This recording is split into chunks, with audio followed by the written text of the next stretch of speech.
Mūsu nākamais runātājs ir Oskars Teikmanis. Viņš ir Elektronikas un datorzinātņu institūta pētnieks, tostarp arī Latvijas jauno zinātnieku apvienības valdes loceklis. Ir lemts tevi pazīt arī šādā statusā, bet ikdienas tajā pētniecības darbā tu faktiski nodarbojies ar autonomo robotu pētniecību, un savā stāstā tu esi gatavs atklāt to, kas varbūt attiecas uz to robotikas vai globālas robotizācijas un automatizācijas tendencēm, tad tas, kas svarīgākais būtu jāzina mums šodien, 2023. gada nogalē, ir tavās rokās, Oskar, lūdzu. Paldies par ievadu. Ja no tā vēl nepaliks skaidrs, par ko es šobrīd runāšu, tad es tagad palīdzēšu situāciju padarīt vēl neskaidrāku tieši tā. Jo man Elektronikas un datorzinātņu institūtā sanāk ļoti daudz pētīt, programmēt, izstrādāt, plānot, modelēt un tā tālāk. Un ik pa laikam gribās tā nedaudz atkāpties no tā visa, nedaudz pafilozofēt, varbūt padomāt par to, kur mēs esam, kā mēs te nonācām un kur mēs nokļūsim. Un tā bilde, ko es ļāvu šeit mākslīgajam intelektam ģenerēt, es palūdzu viņam man pateikt, kā izskatītos aina, kurā cilvēki un roboti atpūšas zem banānu koku kosmosā. Tālūk. Tātad roboti. Kas vispār ir robots? To es gribētu Haroldam pajautāt. Tad redzi, vienas paudzes tāds filmu industrijas radīts iespējas varētu būt tā kā R2-D2 no Zvaigžņu kariem, vai ne? Citiem vārdiem kaut kas kustīgs ar antenu, ar kaut kādu sensoru, tā teikt, miedarbību ar pasauli, spēju mazliet runāt, neko diži. Bet, ja tu man tā pavisam pragmatiski jautā, es tev atbildu vienkārši, jo es šo jautājumu esmu daudziem citiem cilvēkiem uzdevis, un pirmais robots, man liekas, ir no pagājušā gadsimta vidus. Visprozaiskākā veļas mazgājumā mašīna faktiski ir robotizācijas aizsākums tādā vienkāršā izpratnē. Es nerunāju par tehnoloģiju progresu. Zāles pļāvēja robots putekļu sūcējs. Tu vari faktiski šajā žanrā iet, un lielākajā tiesā gadījumā tas nebūs nekas divkājiens. Kaut gan Japānā ir roboti tiešām, kas ir klienta apkalpošanā, kas pieved ēdienu, tā teikt, pēc jūsu izvēles, laipni kaut ko pasaka, paklanās, un tā. Jā, pēc būtības... Es nezinu, vai es trāpīju, bet... Nē, viss kārtībā, jo kaut kādā ziņā, kas ir robots, ir gandrīz vai subjektīvs jautājums biežos gadījumos. Un es, būdams pētnieks, arī nedaudz papētīju, ko, piemēram, saka tie paši bilžu ģeneratori par to, kas ir robots. Jā. Un rezultāti atgādina tādu tiešām cilvēku subjektīvo uztveru par to, kas ir robots. Mums ir daudz tādi divkājaini, divrocīgi, kas ar acīm, kas staigā uz divām kājām, kas atgādina nedaudz cilvēku pēc izskata. Visi 4 gadījumi, ko es uzģenerēju, izmantojot DALL-E un Stable Diffusion, visi ļoti atgādina cilvēkus. Un pa lielam, kas ir šīs bilžu ģenerēšanas sistēmas, tās kaut kādā ziņā ir atspulgs no tā, kā cilvēki paši saprot robotus tādā ikdienas izpratnē.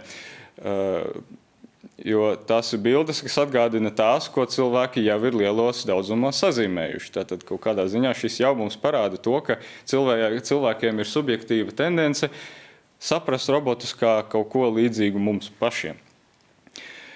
Tālāk savos pētījumos es paskatījos, kas ir top 4 Google bilžu rezultāti robotiem, un kaut kādā ziņā es turpat joprojām vēl atrodos. Mums ir viens spēļmantu robots no Amazona. Mums ir viens cilvēkveidīgs robots, pavisam nesens, tas, kas ir pa vidu, saucās Apollo, un to uztaisīja uzņēmums Aptronic, kura mērķis ir iesaistīt šo robotu kopā ar cilvēkiem ražotnēs, lai viņš tiešām uzvestos kā cilvēks un palīdzētu nest kastes un tā tālāk. Tālāk mums pa labi ir Hondas ražotais Asimo, kas bija viens no pirmajiem tādiem populārajiem cilvēku izskatu robotiem. Un tad apakšā pa kreisi mums ir Boston Dynamics pirmais prototips, ja es nemaldos, viņu robotsunim, kas jau līdz šai dienai ir ļoti tālu attīstījies. Bet atkal, arī Google bilžu meklēšanā ir liels fokus uz tādiem cilvēkveidīgiem robotiem. Bet, Dzīvām būtnēm. Tieši tā. Un ja paskatās atkal pragmatiskāk uz robotiem, tad tie izskatās vairāk šādi. Es mēģināju apkopot tādus pasaulē pielietotākos robotus, kuru vienības ir miljoniem pasaulē. Tātad mums ir militārie droni, mums ir ražošanas robotrokas, industriālie roboti, noliktavu roboti, kas pārvieto paletes un kooperē viens ar otru, un, protams, putekļu sūcēji. Es apskatījos, ko cilvēki lēš par to, cik daudz tādu vispār pasaulē ir, un es apskatīju, ka varētu būt ap 60 miljoniem. Tātad robotu putekļu sūcēji varētu būt viss reprezentatīvākais robotu veids, kas mūsdienās vispār ir. Tātad šis te apaļais ar riteņiem, tas ir tas fundamentālais robots, kas šobrīd visvairāk palīdz cilvēkiem maisaimniecībā. Lai šajā jautājumā ieiet vēl dziļāk, tad principā jāatgriež pie definīcijas. Kas tad ir robots, jāapskatās kā tādā tezaurā.lv. Un tur jau var redzēt, tas ir programmējams automāts. Tas nozīmē, ka robota definīcija jau ir atsauce uz citu jēdzienu, kas ir automāts. Jo atlikums šim teikumam ir principā palīgteikums. Parasti ir dažādiem mehāniskiem manipulatoriem, tā kā tur jau sākas bišķiņ tā subjektīvā daļa, jo, ko nozīmē parasti. Un automāts savukārt ir ierīce vai ierīču kopums, kas darbojas pēc noteiktas programmas, bez tieši cilvēku līdzdalības. Tātad kaut kādā ziņā tā prasti runājot par robotiem, mēs varam arī runāt par kaut kādu sistēmu, kas dara kaut ko bez cilvēka palīdzības, kas dara kaut ko pati no sevis.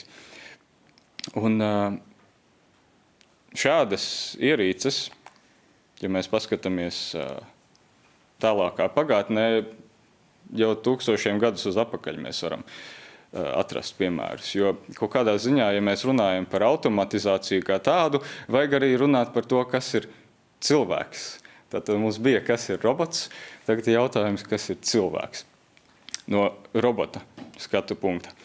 Cilvēks ir kāds, kuram patīk atpūsties, un ja jāstrādā, tad mums patīk to atdot kādam citam vai kaut kam citam, kas to dara mūsu vietā, lai mēs paši varētu darīt cita veida darbus, kas mūsuprāt ir pilnvērtīgāki, interesantāki, liederīgāki, kaut kā tā. Kaut ko, kas mums vienkārši labāk patīk, ar ko mums gribētos nodarbināt savus smadzenes. Tātad kaut kādā ziņā arī uz sabiedrību var skatieties tādā veidā, ka mums patīk atpūsties, mums patīk patērēt, mums patīk ražot, mums patīk pētīt lietas, lai mēs varētu labāk kaut ko ražot, lai mēs varētu vēl vairāk patērēt un tā tālāk. Tātad, jebkādā gadījumā tam visam pamatā ir tā cilvēka vēlme darīt mazāk kaut kādu garlaicīgo darbu, tā teikt. Un tagad, ejot šos 2-3 tūkstošu gadu uz apakaļu, ir mums šādas iekārtas. Ūdens sviras āmuri, kur vienā galā ir āmurs, otrā galā ir tāda tā kā bļoda, kurā tek iekšā ūdens.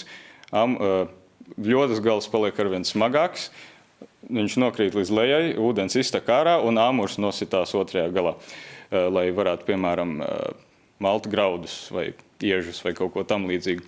Tātad jau pirms vairākiem tūkstošiem gadu cilvēki konstatēja, ka šis ir garlaicīgi, mēs to negribam paši darīt, mums vajag kaut kādu automatizētu sistēmu, kas to dara mūsu vietā.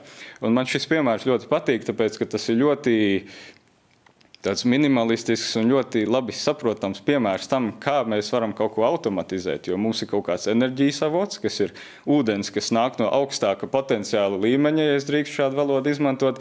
Tas nozīmē, ka viņš vienkārši turpina tecēt un viņš var radīt liederīgu darbu, kas ir novērst šo te sviru vai pacelt šo āmuru augšā un tad viņu nolaist tā kā lejā. Tātad arī ļoti sen cilvēki bija ļoti slinki un gribēja darīt kaut ko citu, kas ir īstenībā ļoti patīkama atziņa, ka mēs tādā līmenī neesam ļoti mainījušies. Un līdzīgi piemēri ir arī novērojami citādos formātos, kur mēs ļaujam dabai izpildīt liederīgu darbu. Tātad ūdens dzirnavs vai vēja dzirnavs, kas mūsdienās attīstījās jau par hidroelektrostacijām un vēja ģeneratoriem. Tātad mēs esam šo te pamatideja ar sistēmu, kas izpilda kaut kādu garlaicīgo liederīgo darbu, mēs to esam attīstījuši tālāk, lai ražot arī enerģiju. Tad tas bija senatnē. Kā izskatās automatizācija mūsdienās? Kaut kādā ziņā daudz kas nav mainījies, un tā pašā laikā daudz kas ir mainījies. Es kā piemēru gribētu parādīt pirmo automašīnu ražotni, kurā izmantoja tā laika pilnīgi abnormālu stilīgo inovāciju, kurā ideja bija tāda, ka nevis cilvēki pārvietojas no vienas mašīnas uz otru, lai darītu savus darbus, bet ka mēs noliekam mašīnas uz kaut kādas sliedes un mašīnas pārvietojam pie cilvēkiem, lai cilvēki varētu palikt uz vietas un darīt savu specializēto darbu tajā vietā, kur mašīna pienāk. Un pa labi mēs redzam, ka atkal viss ir mainījies un nekas nav mainījies. Joprojām mums ir mašīnas, kuras pārvieto pa sliedi uz priekšu, bet kaut kā ir bišķiņ mazāk cilvēku tajā bildē. Mēs redzam daudz vairāk robotus, jo šis ir tieši tas gadījums, kur, ja mēs ražojam, tad mēs ar laiku gribam ražot arvien labāk. Un, ja runa ir par vienkāršu darbību izpildīšanu, tad viens veids to darīt labāk ir aizvietot cilvēku ar robotu. Jo, ja tā darbība, kas ir jādara, ir ļoti konkrēta, ļoti atkārtojama, ļoti triviāla, tad kaut kādā brīdī robots kļūs lētāks nekā cilvēks. Tāpēc mēs labajā pusē redzam praktiski tikai robotus.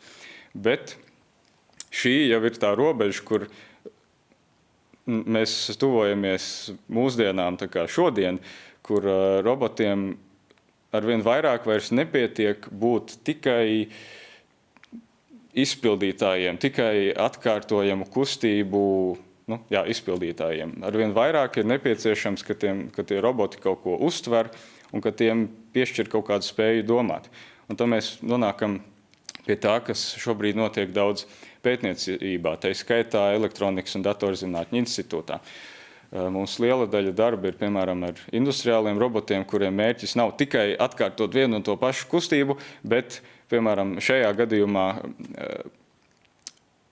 no patvaļīgi sabērtām pudelēm vai jebkādiem objektiem izvēlēties to, kas šobrīd ir vislabāk paceļamais, un pie tā arī piebraukt klāt, to pacelt, un tad viņu nolikt kaut kur citur.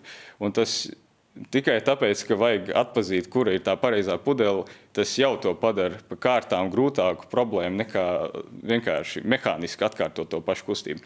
Vai arī pašbraucošās mašīnas, kas ir vēl viens piemērs, kur mums ir robotizēta sistēma, kurai vajag funkcionēt, izmantojot sensorus gan uz jumta, gan aiz stikla, lai orientētos nekontrolējamā vidē vai nekontrolētā vidē, ko cilvēki māk tīri labi. Mums ir arī ļoti daudz sensoru. Mēs esam pa ilgiem gadiem iemācījušies plus mīnus braukt ar mašīnu, kamēr automatizētas sistēmas to vēl mācās, un tām ir jātiek galā ar to, ka visu laiku var notikt kaut kas nesagaidīts.